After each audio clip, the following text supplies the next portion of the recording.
ஆதினிக்கு 7 months complete ஆனதுமே உளுந்து கஞ்சி கொடுக்க ஸ்டார்ட் பண்ணிட்டேன். எப்படி பண்ண அப்படிங்கிறத இந்த வீடியோவில் ஷேர் பண்ணுறேன். 1 டம்ளர் கருப்பு உளுந்து எடுத்து நல்லா வாஷ் பண்ணி எடுத்துகிட்டு வெயிலில் காய வச்சிட்டேன். 1 டம்ளர் உளுந்துக்கு 1/4 டம்ளர் பச்சரிசி எடுத்து அதையும் நல்லா வாஷ் பண்ணி வெயிலில் காய வச்சு எடுத்துக்கணும். உளுந்து கடாயில் போட்டு நல்லா வறுத்து எடுத்துக்கணும். பச்சரிசியும் அதே மாதிரி நல்லா வறுத்து எடுத்துகிட்டு ஒரு ஏலக்காய் மட்டும் ஃப்ளேவருக்காக ஆட் பண்ணியிருக்கேன்.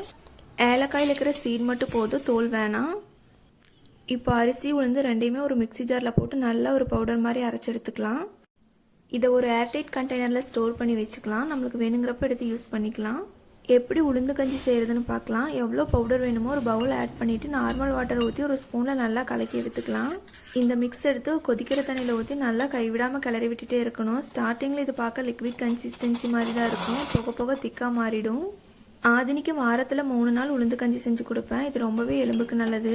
இது குட்டி பாப்பா மட்டும்தான் சாப்பிடணுமான்னு கேட்டிங்கன்னா கண்டிப்பாக இல்லை, எல்லாருமே சாப்பிட்லாம். பெரியவங்க சாப்பிட்றப்போ இதில் தேங்காய் பூ இல்லைன்னா தேங்காய் பால் ஆட் பண்ணிக்கலாம். ஒவ்வொரு டைம் புதுசாக இது செஞ்சு கொடுத்தாலுமே பயமாக இருக்கும், சாப்பிடுவாங்களா இல்லை மாட்டாங்களான்னு. பட் ஆதினிக்கு இது ரொம்பவே பிடிச்சது, நல்லா சாப்பிட்டாங்க. ஆதினிக்கு 7 months கம்ப்ளீட் ஆனதுனால நான் ஃபுட்டோட டெக்ஸ்டர் வந்து கொஞ்சம் திக்காக தான் கொடுத்துட்ருக்கேன். நம்ம எப்போவுமே அந்த லிக்விட் கன்சிஸ்டன்சியில் கொடுத்து அப்படியே சாப்பிட்டு பழகிடுவாங்க. இந்த வீடியோ உங்களுக்கு யூஸ்ஃபுல்லாக இருக்குன்னு நம்புகிறேன். இந்த வீடியோ பிடிச்சிருக்குதுன்னா லைக் பண்ணிவிட்டு மறக்காமல் சப்ஸ்கிரைப் பண்ணிக்கோங்க.